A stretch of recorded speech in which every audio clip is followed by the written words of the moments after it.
Hey everybody, Henry here, GFI.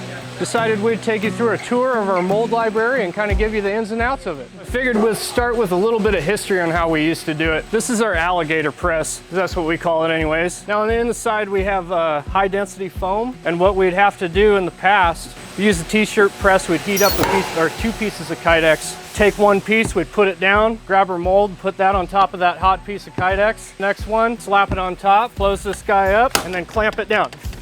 If we had a mold that had specific things on it, like this one has a light, obviously, we'd have to manually block this up, clamp it down, and then we'd have to wait a significant amount of time for that to cool down. And then we still don't know what it's gonna look like until we pop that press.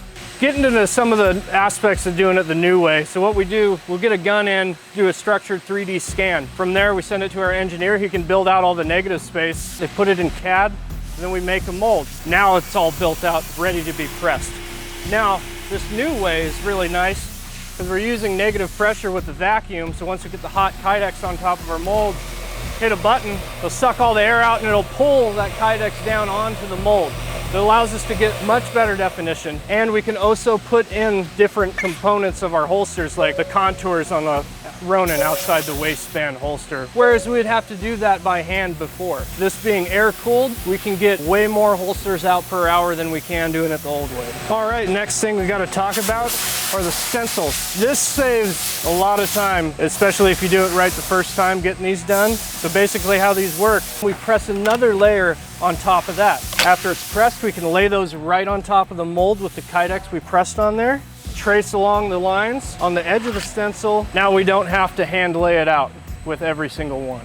So when we're talking about molds per handgun, like for instance, we have this Glock 20. Now the deal with this is we can't just have one mold. We have chest rigs, we have belt rigs, sectors, that's our shoulder rigs. So per handgun, without a light on it, it takes 14 molds per gun. Now if we start talking lights, if I put a TLR1 on this, X300, we're up to about 42 molds per combo, depending on what light you have each gun. Key feature in our molds is that we're able to do a 60-40 split. On our Kenai mold here for the P320 Compact, front shell, 60% of the gun sticking out, back shell 40.